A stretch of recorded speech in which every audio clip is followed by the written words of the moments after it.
놀라운 일이죠. 누가 하셨습니까? 주님이 하셨습니다. 주님이 여러분들 모두에게도 동일한 은혜를 주시기를 주님 여러분을 축복합니다. 지금 미국 대학 캠퍼스에서 부흥이 일어나고 있습니다. 지난 2월 8일 수요일에 미국 켄터키주의 작은 도시에 있는 에즈버리 대학교에서 예배를 드렸는데, 그 이후에 지금까지도 계속 예배가 되어지고 있습니다. 동영상 한번 볼까요? 동영상 보겠습니다.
Do not leave here before you learn about the love of God, experience the love of God, so you can pour it out.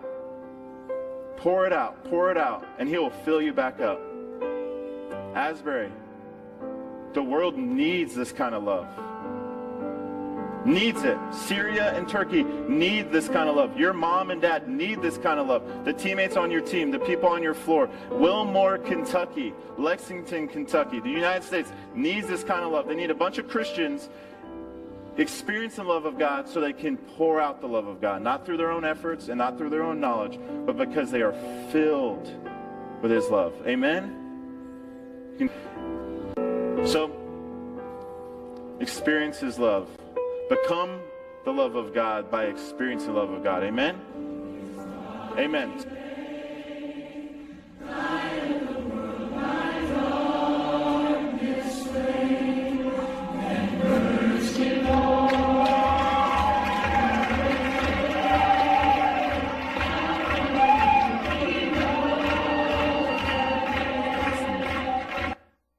좀 전에 서리원 집사님이 간증할 때 설 집사님 마음 가운데 사랑이 부어졌습니다.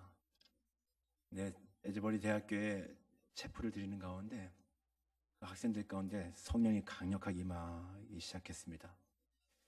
예배는 저렇게 말씀을 전하고 기도하고 축도로 마쳤습니다. 그런데 그 후 쉽게 설명할 수 없는 일이 일어나기 시작했습니다. 학생들이 그 자리를 떠나지 않았습니다. 그들은 조용하지만 강력한 하나님의 임재에 사로잡혔고 계속해서 예배를 드렸는데, 지금 18일째 2월 8일부터 오늘까지 계속해서 예배가 드려지고 있습니다. 밤낮으로 강당에서 가득 채운 가운데 또 그 앞에 운동장까지 다 사람들이 모여서 예배를 드리고 있습니다. 그 현장에 있던 교수님은 이렇게 표현합니다. 수많은 학생들이 조용히 찬양하고 죄를 통회하며 기도했습니다. 어떤 사람들은 성경을 읽고 암송하고 있었습니다. 다른 이들은 팔을 들고 서 있었습니다. 여러 사람이 소그룹으로 모여 함께 기도했습니다. 몇몇은 강당 앞에 제단 난간에 무릎을 꿇고 있었습니다. 일부는 엎드려 누워 있었고 다른 이들은 기쁨으로 빛나는 얼굴로 이야기를 나누었습니다. 많은 사람들은 예배당에서 시간이 얼마나 흘렀는지 거의 깨닫지 못했다고 말합니다. 마치 하늘과 땅이 만난 것처럼 유한한 시간과 영원함이 함께 동화되는 것 같았습니다. 희망과 기쁨과 평화의 혼합은 형언할 수 없을 정도로 강하고 실제로 거의 만져질 수 있을 듯 생생합니다. 믿을 수 없을 정도로 강력한 샬롬의 느낌입니다. 성령의 역사는 부인할 수 없이 강력하지만 또한 매우 부드럽습니다. 지금 현재 에즈버리에서 일어나고 있는 부흥의 모습입니다. 저도 사역을 하면서 간혹 이런 은혜들 경험했었습니다. 근데 그때는 그냥 3일, 4일 정도 청년들과 함께, 학생들과 함께 그렇게 이렇게 막 서로 끌어안고 자복하고 회개하고 기쁨이 충만하고 주님 앞에 정말 헌신의 고백으로 나아가고 그걸 밤늦게 새벽까지 계속 기도하는 그런 은혜들은 경험했는데, 이렇게 18일 동안 이렇게 아주 거대하게 그런 부흥의 역사들을 전 저의 생애 가운데 직접 처음 목격하고 있는 것 같습니다. 이번 부흥의 역사는 어떤 거대한 역사, 놀라운 기적이 일어나는 것은 아닙니다. 너무나 조용하고 평온하게 사람들의 마음에 하나님의 영적 임재가 가득 임하는 것이라고 합니다.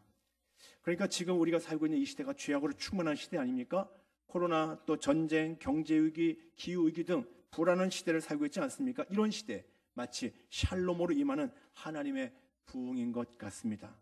저 역시 간절하게 부흥을 갈망하고 있습니다. 저도 오랜 세월 동안 부흥을 갈망해 왔습니다. 여러분들 안에 부흥이 일어나기를 바랍니다. 우리가 예배하는 가운데 강력한 하나님의 임재가 있기를 소망합니다. 역사를 통해서 보면요, 부흥이 일어날 때는 전 세계적으로 엄청난 파급이 일어났었습니다. 우리나라에도 강력한 부흥이 있었는데요, 1903년도에 원산 부흥이 있었습니다. 그리고 1907년도에는 평양 대부흥이 있었습니다. 그런데 그 무렵에 1904년도에는 영국 웨일스에서, 1905년도에는 인도에서, 1906년도에는 미국 아주사에서 부흥이 일어났었습니다. 그러니까 비슷한 시기에 전 세계적으로 부흥이 일어났다라는 것이죠. 부흥이 일어나면요, 성령의 역사하심으로 엄청난 변화가 일어나게 되는데, 1904년도 11월 10일에 영국의 한 신문에서는 성령의 기름 부으심이 강력하게 임했던 영국 웨일즈 부흥에 대해서 이렇게 보도하고 있습니다. 신문에 보도된 거예요. 놀라운 종교적 부흥이 지금 일어나고 있다. 무시무시한 죄악들이 고백됐고 묵은 빚이 청산됐으며 극장이 문을 닫아야 했고 무신론자들이 회심하고 술주정뱅이, 도둑, 사기꾼들이 구원받았고 수많은 사람들이 새롭게 변화되었다. 이것이 당시 신문에 기록된 이야기입니다. 영국에서. 또 평양 대부흥운동이 일어났을 때 당시 평양에 있던 블레어 선교사는 이렇게 기록하고 있습니다. 대부흥의 회개는 눈물을 흘리며 죄를 고백하는 것으로 그치지 않았다. 남에게 손해를 끼친 사람들은 그 손해를 배상함으로써 피차 화목을 이루었다. 사람들은 상처를 준 사람들에게 찾아가서 사과했고, 과거에 남의 재물이나 돈을 훔친 사람들은 그것을 도로 갚아주었다. 그것은 비단 교인뿐만 아니라 불신자들에게도 그렇게 했다. 이것이 부흥의 모습이고 부흥의 결과였습니다. 그리고 이 부흥은요, 한 곳에 머물러 있지 않았습니다. 부흥을 경험한 사람들은 거리로 뛰쳐나갔습니다. 그들이 소유한 복음은 그들이 만나는 사람들을 변화시켰고 마을 도시를 흔들어댔고 새롭게 변화시키는 능력이 있었습니다. 그래서 이 부흥에 강력하게 임할 때 그 부흥의 현장에서 그 복음의 은혜를 정말 가슴 깊이 누린 사람들이 가는 곳마다 이 부흥의 물결이 막 퍼져가기 시작하는 거예요. 도시가 변화되어지고 민족이 변화되어지는 역사들이 일어났었습니다. 1907년도에 평양 대부흥운동을 통해서 평양에서 시작된 부흥, 평양 장대현 교회에서 회개를 통해서 예배 가운데 회개를 통해서 시작된 부흥이 이제 한반도 전역에 퍼져갔고, 그래서 한반도 안에 놀라운 회심의 역사, 변화의 역사들이 일어났었거든요. 이것은 역사가 기록하고 있는 거예요. 오늘 본문에 사마리아 여인에게도 부흥이 일어났습니다. 갑자기 그에게 기쁨이 넘쳤고 소망이 생겼습니다.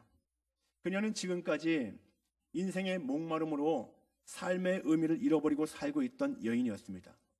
유대인들에게는 사람 취급도 받지 못하는 사마리아인이라는 사실, 자기가 사마리아 사람이라는 이 사실이 너무 서럽기도 했었습니다. 그런데 그녀는 자기 동네 사람들에게도 행실이 불량하다고 손가락질 당하는 여인이었습니다. 결혼 생활에 여러 번 실패했고 지금 있는 남자와도 결혼도 하지 않고 동거 중인 것 같습니다. 그 여인에게는 채워지지 않는 갈급함이 있었습니다. 이 남자 저 남자 계속 바꿔가면서 사랑을 받고 싶다라는 갈망을 가지고 살았지만 아무도 자신을 채워주지는 못했습니다. 하루하루 죽지 못해 사는 비참한 여인이었습니다. 늘 불안합니다. 그의 마음에는 원망과 분노로 가득했습니다. 세상에 그런 고통을 가지고 사는 사람들 많이 있죠. 그런데요, 세상 사람들은요, 그런 고통스러운 삶을 살아갈 때 그것을 이겨보려고 여러 가지 방법을 씁니다. 술에 취하기도 합니다. 도박이나 게임에 몰두하기도 합니다. 음란물에 의존하기도 합니다. 그러면서 점점 파멸되어져 가는 거예요. 지금 수많은 사람들이 그렇게 파멸되어져 가고 있습니다.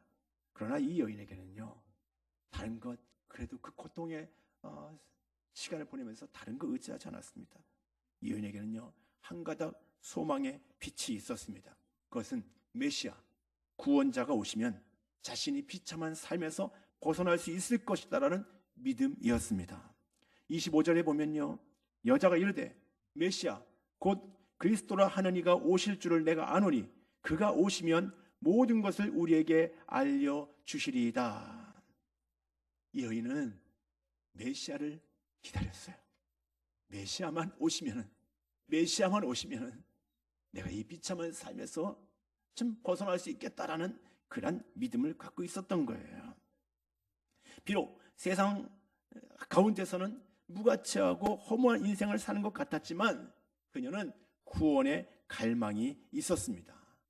바로 예수님이 그런 여인을 찾아와 주셨습니다. 상하고 통회하는 마음으로 그리스도를 기다리는 여인을 주님은 외면하지 않으셨습니다. 사마리아 수가라는 동네에 야곱의 우물이 있는데 예수님이 이 야곱의 우물에 와서 여인을 만나기 위해서 기다려 주셨습니다.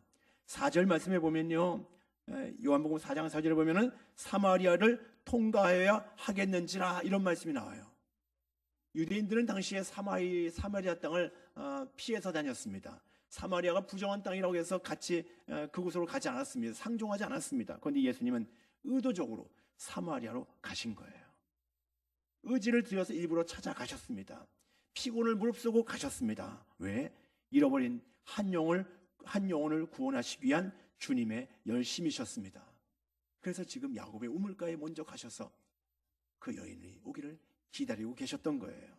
그리고 그 여인에게 주님이 말씀하십니다. 13절 14절에 보니까요, 예수께서 대답하여 이르시되 이 물을 마시는 자마다 다시 목마르려니와 내가 주는 물을 마시는 자는 영원히 목마르지 아니하리니 내가 주는 물은 그 속에서 영생하도록 솟아나는 샘물이 되리라. 아멘. 주님이 말씀하십니다. 내가 주는 물을 마시는 자는 영원히 목마르지 아니하리니 영생하도록 솟아나는 샘물이 되리라. 그 앞에서는 이 물을 마시는 자마다 다시 목마르려니와 라고 말씀하고 있어요. 여인은 야곱의 우물로 물을 들어왔죠. 인생도 비참하고 그렇지만 또 목은 마르잖아요. 그래서 이 목마름을 해결하기 위해서 야곱의 우물로 물을 들어왔는데 주님은 말씀하시기를 야곱의 우물로는 안 된다라는 겁니다. 세상이 주는 물은 마시고 마셔도 또다시 목마를 뿐입니다. 세상의 것으로 우리 인생의 목마름을 해결할 수가 없다라는 것입니다. 여러분들 목마르십니까? 세상을 살아가면서 정말 목마르십니까? 견딜 수 없는 그런 심정으로 살고 있습니까? 주님만이 우리의 영혼의 갈증을 해결해 줄 수 있습니다.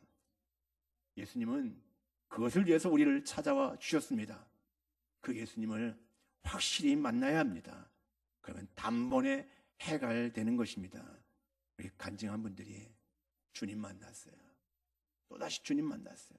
주님으로 말미암아 이전까지도 답답하게 살았던 그 부분까지도 또다시 해결되어지는 은혜들을 경험했습니다. 세상의 그 어떤 것으로도 채워줄 수 없는 영혼의 갈증을 주님은 단번에 채워주실 수 있습니다. 여인이 예수님의 얘기를 듣더니 눈이 휘둥그레졌습니다. 주님, 그런 물을 내게 주십시오.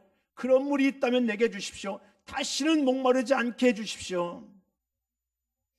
정말 이 여인은 간절하게 원했습니다. 갈망했습니다. 예수님과 여인이 이렇게 대화를 나누는 가운데 예수님은 그 여인의 고백들을 계속 들었겠죠. 자신의 형편도 얘기하고 예수님이 다 알고 계셨어요. 예수님이 남편에 대해서도 이미 알고 계셨어요. 그때는 이 여인도 예수님께 다 고백하는 거예요. 자신의 형편, 자신의 연약함, 자신의 죄를 정직하게 고백하게 됩니다. 바로 그런 여인에게 예수님은 자신이 누구인지를 이제 드러내셨습니다. 26절에 보니까요. 예수께서 이르시되 내게 말하는 내가 그라. 내게 말하는 내가 그라. 예수님 자신이 메시아, 구원자라고 하십니다. 드디어 목마른 인생의 삶을 살던 사마리아 여인이 예수님을 만났습니다. 그렇게 갈망하고 기다리더니 구원자를 만난 것입니다. 주님을 제대로 만났어요. 주님을 제대로 만났어요. 그리고 나서 그 여인이 완전히 달라졌습니다. 어떻게 달라졌습니까? 이제까지 우울하게 살던 여인이었습니다. 죽지 못해 살던 비참한 여인이었습니다. 그런데 그 여인이 기쁨으로 충만해졌습니다. 예수님 만나고 소망이 넘쳤습니다. 그 여인에게 부흥이 일어난 것입니다. 말로 다 할 수 없는 기쁨으로 이제는 이 여인이 이전의 삶과는 전혀 다른 모습으로 달라진 거예요. 이제 가만히 있을 수가 없었습니다. 28절 이하에 보니까요, 여자가 물동이를 버려두고 동네로 들어가서 사람들에게 이르되 내가 행한 모든 일을 내게 말하는 사람을 와서 보라. 이는 그리스도가 아니냐. 사람들이 가서 외치기 시작했습니다. 물동이 겨우겨우 그 물동이를 의지하고 그걸 가지고 물을 길어다가 그냥 물 마시면서 겨우겨우 버티며 살았던 인생 아닙니까? 그런데 물동이를 버려두고 사람들에게 달려간 거예요. 더 이상 목마르지 않습니다. 더 이상 부끄러워하지도 않습니다. 이제는 감격을 가지고 동네로 달려가고 있습니다. 큰 소리로 외칩니다. 여러분들 와서 보십시오. 와서 보십시오. 내가 행한 모든 일을 내게 말한 이 사람, 이분이 바로 그리스도입니다. 내가 그리스도를 만났습니다. 그리스도를 만나고 내가 이렇게 기쁨으로 변화되어졌습니다. 그리스도를 만나고 내가 진정한 샬롬을 누리게 되어졌습니다. 사람들에게 외치기 시작합니다. 과거 자신의 비참한 상황이 그리스도와의 만남을 통해서 해결되어졌다는 것입니다. 어둠이었던 사람이 빛이 된 것입니다. 그리고 오히려 어둠 가운데 있는 사람들에게 당당하게 달려가서 자신이 만난 예수 그리스도를 전하고 있는 것입니다. 이렇게 부흥은 머물러 있지 않습니다. 하나님의 부흥은 강력하게 퍼져가는 것입니다. 지금 에즈버리 대학에는요, 미국 전역의 대학에서 수많은 대학생들이 몰려오고 있습니다. 저 강당에 들어가려면 5시간, 6시간을 기다려야지 겨우 또 강당에 더 있는 사람이 나오면 또 들어가고, 나오면 들어가고, 그렇게 하는 거예요. 잠깐 먹기 위해 나오고, 또 쉬기 위해 나오고, 그러나 또다시 사모하며 들어가는 거예요. 또 강당에 들어가지 못한 사람은 밖에서 그렇게 함께 모여서 하나님을 찬양하고, 하나님을 예배하고, 엎드려 기도하고, 수많은 사람들이 그곳에 몰려오고 있습니다. 전 세계가 주목하고 있고, 수많은 사람들이 동일하게 부흥을 갈망하고 있습니다. 저는 우리 교회에도 부흥이 일어나길 갈망합니다. 근데 이미 부흥의 불꽃이 튀고 있는 것 같습니다. 마더와이즈 간증을 들었잖아요. 이게 부흥이 일어나는 거잖아요. 이게 부흥이 아닙니까? 어제 토요일마다 그로잉 이후에 전인적 어린이 제자 훈련을 하고 있습니다. 교사들은 아이들과 계속해서 아이들을 사랑으로 섬기면서 아이들을 가르치고 있고요. 또 부모들은 따로 만나오래 모여서 우리 전도사님과 계속 2시간 동안 말씀 같이 나누고 기도회를 합니다. 놀라운 일 아닙니까? 근데요, 그 부모들 중에서 어제는요, 아빠들이 많이 나왔어요. 그 젊은 아빠들이 토요일날 오전을 아이를 데리고 이제 아이들을 하나님께 올려드리고 자신들은 따로 모여서 말씀을 같이 나누고 기도하는 거예요. 이게 부흥이라고 생각되어집니다. 그 아빠들이 자녀들 위해서 기도하고 그 아빠들이 나라를 위해서 기도하고 하나님이 기뻐하신 일들을 위해서 함께 중보기도할 때 하나님이 얼마나 기뻐하시겠습니까? 저는 그게 부흥이라고 생각되어집니다. 우리 교회에 이런 부흥의 불꽃이 튀고 있어요, 지금요. 저희 가정에서도요, 지금 엄청난 일이 벌어지고 있습니다. 궁금하십니까? 제 아들이 4월 달에 결혼합니다. 그게 엄청난 일이 아니라요. 제 큰아들 강도사 아들이 사역자의 삶을 살고 있지 않습니까? 4월에 결혼하는데 결혼하려면 이제 짝이 있어야 되잖아요. 예비 며느리가 있어요. 그런데요, 저희 부부가 그 아들과 예비 며느리와 함께 성장만 훈련하고 있습니다. 지금 8주째 하고 있어요. 월요일 저녁에 온라인 줌으로 만나갖고요, 3시간 동안 온라인에서 성장만 훈련을 하고 있어요. 매일같이 예습하고 카톡방에 올리고 매일같이 예습하고 올리고 하면서 같이 은혜를 나누고 있습니다. 시부모 될 사람들과 예비 며느리가 그렇게 함께 매주 만나는 거예요. 중간에는 한번 수련회도 했습니다. 중간에 수련회도 했어요. 1박 2일 동안 새벽 2시까지 성장만 훈련했어요. 만나서. 왜 온라인으로 하니까 대면화만 해야 되겠다. 이 얘기를 하면 믿음 없는 사람들은 며느리가 힘들겠다. 믿음 없는 사람들이 얘기해요. 며느리가 힘들겠다. 아니에요. 전혀 안 힘들대요. 강요하는 거 아니에요. 자기들이 원해서 하는 거예요. 봉선중앙교회에 알고 있거든요. 봉선중앙교회 성자모 훈련하면서 우리 성도들이 어떤 은혜를 받는지 알고 있거든요. 이런 간증들이 끊임없이 일어나는 거 알고 있거든요. 그러니까 제 아들은 사역자 아닙니까? 그리고 이제 제 예비 며느리도 앞으로 사역자의 삶을 살아야 되잖아요. 네. 봉선중앙교회에서 일어나는 그 은혜를 함께 누리고 싶은 거예요. 그래서 본인들이 원했어요. 그리고 벌써 8주차. 똑같이 합니다. 14주. 마지막 수련회 또 해요. 14, 그리고 딱 끝나면 그 다음 주에 결혼해요. 얼마나 좋습니까? 결혼 예배학교 갈 필요 없어요. 그냥 복음으로 훈련되어지면요, 그 부부가 주님 안에서 하나가 되어지는 거예요. 부부만 하나 됩니까? 시부모하고 며느리가 하나 되어지는 거예요. 얼마나 좋습니까? 대한민국에 이런 일들은 없을 거예요. 부흥이 일어나고 있어요. 좋은 샘플을 보여주려고 합니다, 제가. 함께 고백해요. 지난주에 연약함을 고백해요. 지난주에 시험에 빠졌던 걸 고백해요. 함께 기도해줘요. 결혼 준비하는데 아무것도 준비할 게 없잖아요. 근데 친구들 만났는데 친구들은 집도 있고 이렇게 혼자 준비하고, 근데 저 예비 며느리는 비교하면은 아무것도 없잖아요. 준비할 수 없잖아요. 사역자 가정이. 이런 얘기를 나눠줘요. 그럼 같이 우리 격려하고 함께 기도하는 거예요. 저는 그리스도 안에서 이제 온전한 가정을 이룰 것이라고 생각되어집니다. 그리고 또 부모 세대와 자녀 세대가 그리스도 안에서 진정한 믿음의 소통이 이루어진다고 저는 생각합니다. 여러분들 이것도 부흥이에요. 가정 안에서 그리스도 안에서 부흥을 경험하는 거예요. 저는 우리 교회에 좀 전에 몇 가지 얘기를 드렸고요. 저희 가정 얘기도 드렸지만, 그러나 그 정도 갖고는 안 됩니다.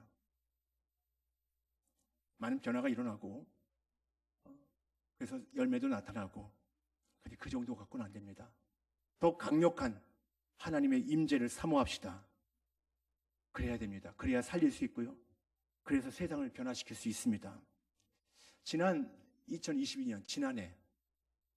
2022년 OECD 38개국 중에서요, 우리 국민들의 행복 지수가 몇인지 아십니까? 36위예요. 38개국, OECD 국가 38개국 중에서 우리나라 국민들의 행복 지수가 36위예요. 꼴찌예요. 삶의 만족도가 거의 꼴찌입니다. 아니, 세계 경제대국 10위 안에 들지 않습니까? 정말 세계에서 가장 잘 사는 나라 중에 한 나라예요. 그런데 이 나라 국민들은 별로 행복하지 않습니다. 너무 안타깝잖아요. 또 안타까운 통계가 나왔습니다. 지난해 우리나라 출산율이요, 0.78명입니다. 몇 년 전에 0.9대로 떨어졌을 때 우리는 아주 충격을 받았어요. 평생 한 명도 낳지 않는다라는 거예요. 통계적으로. 0.9로 떨어지면서 심각한 출산율 최저거든요. 대한민국 우리나라가 세계에서 최저인데, 근데 그것도 0.9대로 떨어졌을 때 심각하게 느꼈는데 지난해는 0.78명이에요. 출산율이. OECD 국가 중에서요, 1명 이하는 우리나라밖에 없어요. 그리고 OECD 국가 평균의 절반에도 미치지 못한다고 합니다. OECD 국가의 평균이 1.4, 1.5 정도 되는데 우리나라는 0.78이라는 거예요. 곰곰이 생각해 봤어요. 제가 따로따로 이런 통계를 봤는데 어느 순간 연결이 되어지더라고요, 이것이. 왜 아기를 낳지 않을까? 많이 환경도 어렵고 경제도 어려우니까 결혼도 늦게 하게 되고, 그러다 보니까 결혼 늦게 보니까 또 아기도 늦게 낳게 되고 또 안 낳게 되어지고. 그런데요, 그것보다요, 요즘 우리나라 젊은 세대들이 아기를 안 낳겠다라는 거예요. 아기를 안 낳겠다라는 거예요. 나도 하나만 낳겠다라는 거예요. 그러니까 하나만 낳는 사람 많고 안 낳겠다는 사람 많다 보니까 0.78명까지 되어지는 거예요. 왜 아기를 안 낳을까요? 저는 두 가지 통계가 연결되어지는데요. 행복하지 못하니까 미래가 희망이 없는 거예요. 내가 삶의 만족도가 없으니까 아기를 낳을 마음이 없는 거예요. 내가 행복하지 못한데 아기를 낳았을 때 행복할 것이다 기대가 되어지지 않고요. 또 아이도 행복하지 못할 것이다 생각할 수 있는 것이죠. 행복하지 못하니까, 삶의 만족도가 없으니까 미래에 대한 희망이 없어요. 너무 안타까운 일 아닙니까? 사람들의 마음에 기쁨도 없고 사람들의 마음에 희망도 없어요. 여러분들, 좀 기쁨이 넘쳐야 되지 않겠습니까? 전 너무 행복한데, 김 목사 너무 행복한데, 사람들의 마음 가운데 그런 기쁨, 그런 소망, 그런 샬롬, 그런 행복이 넘쳐야 되지 않겠습니까? 어떻게 해야 됩니까? 예수님을 나의 주님으로 만나야 합니다. 그래야 행복할 수 있습니다. 우리는 분명히 알잖아요. 그 증거를 계속 보고 있지 않습니까? 예수님 제대로 만나면 행복해지는 그 모습들을 보고 있지 않습니까? 여러분들, 주님을 향한 갈망이 이 땅의 사람들에게 넘쳐나기를 위해서 기도합시다. 우리가 주님 만났듯이 이 땅의 모든 사람들이 주님 만나고 그들의 삶이 정말 불행한 삶에서 행복한 삶으로 바뀌어지기를 위해서 그렇게 축복합시다. 먼저 우리가 주님을 갈망해야 돼요. 주님을 갈망하는 가운데 우리 안에 먼저 하나님의 부흥이 임해야 할 것입니다. 시편 42편 1절에 하나님이여 사슴이 시냇물을 찾기에 갈급한 같이 내 영혼이 주님을 찾기에 갈급하니이다. 아멘. 여러분들, 이런 갈망이 여러분들 가운데 있기를 주님의 이름으로 축복합니다. 주님을 갈망하십시오. 그러기 위해서 주님이 말씀하신 예배의 자리에 머무르십시오. 주님은 참되게 예배하는 자들을 찾으십니다. 어떻게 할 수 있습니까? 1903년 원산 부흥은요, 예배하는 가운데 하디 선교사가 자기의 죄를 자백하면서 부흥이 시작되어졌어요. 1907년도에 평양 대부흥은 장대원, 평양 장대원 교회에서 예배하는 가운데 첫째 날, 둘째 날, 셋째 날, 넷째 날 계속해서 집회하는 가운데 거기에 부흥이 맺습니다. 길선주 장로님이 친구의 돈을 중간에 떼먹은 것에 대해서 자백하기 시작했고, 그러면서 이 사람 저 사람이 다 자신의 죄를 자백하기 시작했고, 그런 가운데 하나님의 부흥이 임했습니다. 그러면서 이제 평양을 비롯해서 전국 각지로 이제 부흥의 불길이 퍼져가기 시작했고요. 대한민국이 변화되는 놀라운 역사가 일어났던 것입니다. 여러분들, 에즈버리 대학의 부흥은요, 예배하는 가운데, 예배하고 잠잠히 하나님의 은혜를 구하는 가운데 그곳에 하나님의 강력한 임재가 있었던 것입니다. 하나님은요, 예배하는 자들 기뻐하십니다. 참되게 예배하는 자들을 우리 주님은 찾아오십니다. 예배하는 자리에서 거기에 부흥이 일어날 것입니다. 여러분들, 예배의 자리에 멀리하지 마십시오. 예배 자리에 멀리하면 결코 하나님 은혜를 누리기가 어렵습니다. 예배 자리를 사모하며 나올 때 이곳에서 하나님의 부흥을 경험하게 된다면, 하나님의 부흥을 경험한 사람들이 나갈 때 그 가정이 부흥되어지는 것이고요, 직장이 부흥되어지는 것이고요, 사회가 개혁되는 것이고요, 이 나라가 하나님 나라가 이루어지게 되는 것입니다. 주님을 갈망하십시오. 주님을 갈망하는 이들에게 주님께서 성령을 부어주셔서 은혜의 생수가 우리의 삶 가운데 넘쳐나게 하실 것입니다. 그런 우리를 통해서 돈에 목말라는 세상, 쾌락에 목말라는 세상, 인기, 명예에 목말라는 사람들에게 주님의 복음이 흘러가게 될 것이고, 그들이 주님을 만나는 역사가 일어나게 될 것입니다. 불행하다고 만족하지 못하다고 말하고 있는 대한민국 국민들이 예수님 만나게 되면 예, 저도 행복합니다. 저도 정말 만족합니다. 라고 고백하는 역사가 일어나게 될 것입니다. 우리가 부흥을 경험해야 될 이유가 거기에 있습니다. 우리 봉선중학교 성도님들이 하나님의 부흥을 경험하시길 바랍니다. 주님을 갈망하십시오. 주님을 갈망하며 예배하십시오.